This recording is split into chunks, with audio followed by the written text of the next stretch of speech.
Hi dears, എല്ലാവർക്കും നമസ്കാരം. Welcome back to Isha spicy tasty world. ചക്കയുടെ സീസൺ ആണല്ലോ. അപ്പോൾ നമ്മൾ ഇന്നത്തെ നമ്മുടെ കിച്ചണിൽ തയ്യാറാക്കുന്നത് ചക്കയും കൊണ്ട് ഒരു അടിപൊളി ഈവനിങ് സ്നാക്സ് ആണ്. ചക്ക ബജി അല്ലെങ്കിൽ ചക്കയുടെ പക്കാട എന്ന് പറയാം. വളരെ ടേസ്റ്റിയും ക്രിസ്പി ആയിട്ടുള്ളൊരു റെസിപ്പിയാണ്. തീർച്ചയായിട്ടും ഈ ഒരു റെസിപ്പി നിങ്ങൾക്ക് എല്ലാവർക്കും ഇഷ്ടപ്പെടുന്നതായിരിക്കും. സോ റെസിപ്പി എല്ലാം സ്കിപ്പ് ചെയ്ത് കണ്ടുള്ളൂ. കണ്ടതിന് ശേഷം നിങ്ങളുടെ ഫീഡ്ബാക്ക് എന്നിൽ അറിയിക്കാൻ മറക്കല്ലേ കേട്ടോ. അപ്പോൾ പെട്ടെന്ന് തന്നെ നമുക്ക് ഈ ഒരു ചക്കയും കൊണ്ട് തയ്യാറാക്കുന്ന ഈവനിങ് സ്നാക്സ് എങ്ങനെയാണ് തയ്യാറാക്കുന്നത് നോക്കിയിട്ട് വരാം കേട്ടോ.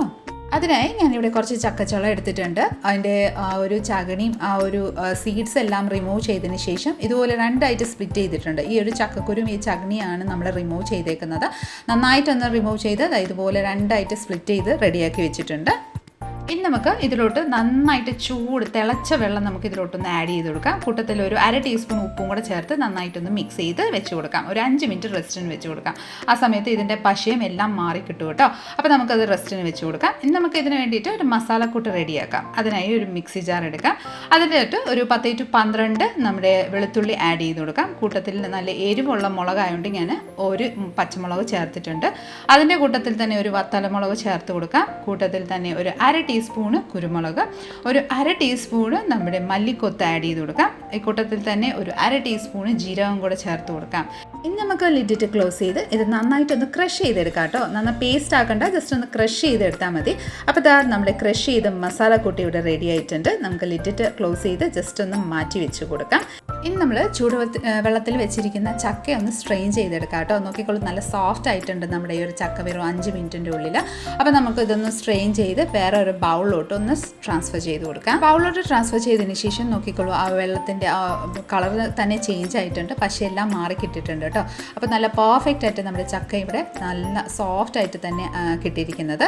ഇനി നമുക്ക് ഇതിലോട്ട് മസാല കൂട്ട് ചേർത്ത് കൊടുക്കാം. ഇതിലോട്ട് നമ്മൾ ചതച്ച് വെച്ചിരിക്കുന്ന ആ ഒരു മസാലക്കൂട്ട് നമുക്ക് പകുതിയോളം നമുക്ക് ഇതിലോട്ടൊന്ന് ആഡ് ചെയ്ത് കൊടുക്കാം. ഒരു 1/2 ടീസ്പൂൺ നമുക്ക് മാറ്റി വെച്ച് കൊടുക്കാം. അത് നമുക്ക് ബാറ്റർ റെഡിയാക്കുമ്പോൾ അതിൽ മിക്സ് ചെയ്യാനുള്ളതാണ് കേട്ടോ. അപ്പോൾ നമ്മൾ പകുതിയോളം നമ്മൾ ഇതിലോട്ട് ചേർത്ത് കൊടുത്തിട്ടുണ്ട്. നമുക്ക് ഇതിലോട്ട് ഒരു 1/4 ടീസ്പൂൺ മഞ്ഞൾപ്പൊടി, ഒരു 1/4 ടീസ്പൂൺ ഉപ്പ്, നമ്മൾ വേവിച്ചെടുക്കാൻ വേണ്ടിയിട്ട് കുറച്ച് ഉപ്പ് ചേർത്തിട്ടുണ്ടായിരുന്നു കേട്ടോ. അപ്പോൾ അതുകൊണ്ട് 1/4 ടീസ്പൂൺ ഉപ്പ് ചേർത്തതിന് ശേഷം ഈ മസാലക്കൂട്ടെല്ലാം നന്നായിട്ടൊന്ന് മിക്സ് ആകുന്നുണ്ട് വരെ നമുക്ക് നന്നായിട്ടൊന്ന് മിക്സ് ചെയ്ത് കൊടുക്കാം കേട്ടോ. അപ്പോൾ നമ്മുടെ മസാലക്കൂട്ടയുടെ ചക്കച്ചുളയിൽ നന്നായിട്ടൊന്ന് കോട്ടായി വന്നിട്ടുണ്ട്. അത് ജസ്റ്റ് മാറ്റി വെച്ചതിന് ശേഷം ഒരു ബൗളെടുക്കാം. ബൗളിലോട്ട് നമുക്ക് 1/4 കപ്പ് കടലമാവ് ചേർത്ത് കൊടുക്കാം. അരിപ്പൊടിയോ ഒന്നും ചേർക്കുന്നില്ല, എന്നാലും നല്ല ക്രിസ്പി ആയിട്ട് തന്നെ റെഡി ആവുന്നതായിരിക്കും കേട്ടോ. അപ്പോൾ നമ്മൾ 1/4 കപ്പ് കടലമാവ് ചേർത്തതിന് ശേഷം അതിലോട്ട് ഒരു 1/4 ടീസ്പൂൺ മഞ്ഞൾപ്പൊടി, ഒരു 1/4 ടീസ്പൂൺ ഉപ്പ്, ഒരു 1/4 ടീസ്പൂൺ നമ്മുടെ അരിമോദകവും കൂടെ ചേർത്ത് നന്നായിട്ടൊരു വിസ്ക് ഉപയോഗിച്ച് നന്നായിട്ടൊന്ന് മിക്സ് ചെയ്ത് കൊടുക്കാം കേട്ടോ. അരിമോദകം ചേർക്കുമ്പോൾ പ്രത്യേക ഒരു ടേസ്റ്റാണ് കേട്ടോ. അപ്പോൾ തീർച്ചയായിട്ടും ആഡ് ചെയ്തോളൂ. നന്നായിട്ടൊന്ന് മിക്സ് ചെയ്ത് കൊടുക്കാം. നന്നായിട്ടൊന്ന് മിക്സ് ആയതിനു ശേഷം നമുക്ക് ഇതിലോട്ട് കുറേശ്ശെ വെള്ളം ആഡ് ചെയ്ത് ഒരു തിക്ക് കൺസിസ്റ്റൻസിയിലുള്ള ബാറ്റർ ഒന്ന് റെഡിയാക്കി എടുക്കാം. അപ്പോൾ ഇതാ ഞാൻ കുറേശ്ശെ ആഡ് ചെയ്ത് ആ ഒരു വിസ്ക് ഉപയോഗിച്ച് നന്നായിട്ട് കട്ടയൊന്നും ഇല്ലാണ്ട് തന്നെ നന്നായിട്ടൊന്ന് മിക്സ് ചെയ്ത് കൊടുക്കാം. നന്നായിട്ട് ഇതുപോലെ മിക്സ് ആയതിനു ശേഷം നമ്മൾ മാറ്റി വെച്ചിരിക്കുന്ന ആ ഒരു മസാലക്കൂട്ട് 1 ടീസ്പൂണോളം മിച്ചമുണ്ടായിരുന്നു. അത് നമുക്ക് ഇതിലോട്ടൊന്ന് ആഡ് ചെയ്ത് കൊടുക്കാം. ഇനി നമുക്ക് അതും കൂടെ ഒന്നുകൂടെ നന്നായിട്ടൊന്ന് മിക്സ് ചെയ്ത് കൊടുക്കാം. നന്നായിട്ടൊന്ന് മിക്സ് ചെയ്തതിന് ശേഷം ബാറ്റർ ഇച്ചിരി ഒരു തിക്നെസ് കൂടിപ്പോയതുപോലെ തോന്നി. അപ്പോൾ ഞാനൊരു ലേശം 1 ടേബിൾ സ്പൂൺ വെള്ളം കൂടെ ചേർത്ത് നന്നായിട്ടൊന്ന് മിക്സ് ചെയ്ത് കൊടുക്കുന്നുണ്ട് കേട്ടോ.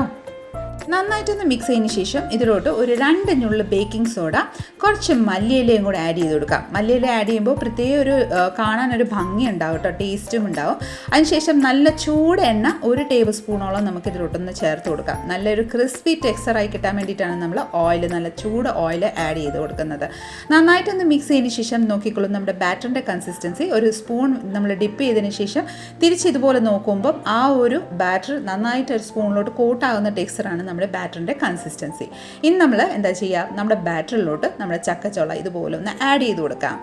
ഇനി നമുക്കിതൊന്ന് ഫ്രൈ ചെയ്തെടുക്കാം കേട്ടോ. അതിനായിട്ട് ഒരു കടായിൽ ആവശ്യമനുസരിച്ച് ഓയിൽ ചേർത്തിട്ടുണ്ടായിരുന്നു. ഓയിൽ നന്നായിട്ടൊന്ന് ചൂടായി വന്നതിന് ശേഷം നമുക്ക് ബാറ്ററിലോട്ട് നമ്മുടെ ചക്ക നന്നായിട്ടൊന്ന് ഡിപ്പ് ചെയ്തതിന് ശേഷം ഓരോന്നായിട്ട് നമ്മുടെ ഓയിലിലോട്ട് ഒന്ന് ട്രാൻസ്ഫർ ചെയ്ത് കൊടുക്കാം. അത് നോക്കിക്കോളൂ, ഇതേ രീതിയിൽ തന്നെ നമുക്ക് ഓരോന്നായിട്ട് ആഡ് ചെയ്ത് കൊടുക്കാം. ഇനി നമുക്ക് ഈ ഒരു പക്കോട നന്നായിട്ട് തിരിച്ചും മറിച്ചും നന്നായിട്ടൊരു ഗോൾഡൻ ഷെയ്ഡ് ആവുന്നിടം വരെ നമുക്കൊന്ന് ഫ്രൈ ചെയ്തെടുക്കാം. ലോ ടു മീഡിയം ഫ്ലെയിമിൽ വെച്ചിട്ട് ഇത് നന്നായിട്ടൊന്ന് ഫ്രൈ ചെയ്തെടുക്കാം കേട്ടോ. ഹൈ ഫ്ലെയിമിൽ വെച്ച് നമ്മൾ ഫ്രൈ ചെയ്യുമ്പോൾ പെട്ടെന്ന് കരിഞ്ഞു പോകാനുള്ള സാധ്യതയുണ്ട്, ക്രിസ്പിനെസ്സും ഉണ്ടാവില്ല. അപ്പോൾ നമ്മൾ ലോ ടു മീഡിയം ഫ്ലെയിമിൽ വെച്ചിട്ട് ഇത് നന്നായിട്ടൊന്ന് ഗോൾഡൻ ഷെയ്ഡ് ആവുന്നിടം വരെ ഫ്രൈ ചെയ്തെടുക്കാം. അപ്പോൾ ഇതാ പെർഫെക്റ്റ് ആയിട്ട് നമ്മുടെ ഗോൾഡൻ ഷെയ്ഡിൽ നമ്മുടെ ഈ ഒരു ക്രിസ്പി ആയിട്ടുള്ളൊരു ചക്ക ബജി അല്ലെങ്കിൽ ചക്ക പക്കോട ഇവിടെ റെഡി ആയിട്ടുണ്ട്. നമുക്കൊരു സ്ട്രെയിനറിലോട്ട് ട്രാൻസ്ഫർ ചെയ്തതിന് ശേഷം ഒരു പ്ലേറ്റിലോട്ട് ഒന്ന് മാറ്റിയെടുക്കാം. ഇനി നമുക്ക് ഇതേ രീതിയിൽ തന്നെ ബാക്കിയെല്ലാം ഒന്ന് ഫ്രൈ ചെയ്തെടുക്കാം. അപ്പോൾ ഇതാ അടിപൊളി ടേസ്റ്റി ആയിട്ടുള്ള ഒരു ക്രിസ്പി ആയിട്ടുള്ളൊരു നമ്മുടെ ചക്ക ബജി ചക്ക പക്കോട ഇവിടെ റെഡി ആയിട്ടുണ്ട്. ആ സൗണ്ട് കേൾക്കുമ്പോൾ തന്നെ നിങ്ങൾക്ക് മനസ്സിലായി കാണുമല്ലോ എന്തുമാത്രം ക്രിസ്പി ആയിട്ടാണ് റെഡി ആയിരിക്കുന്നത്.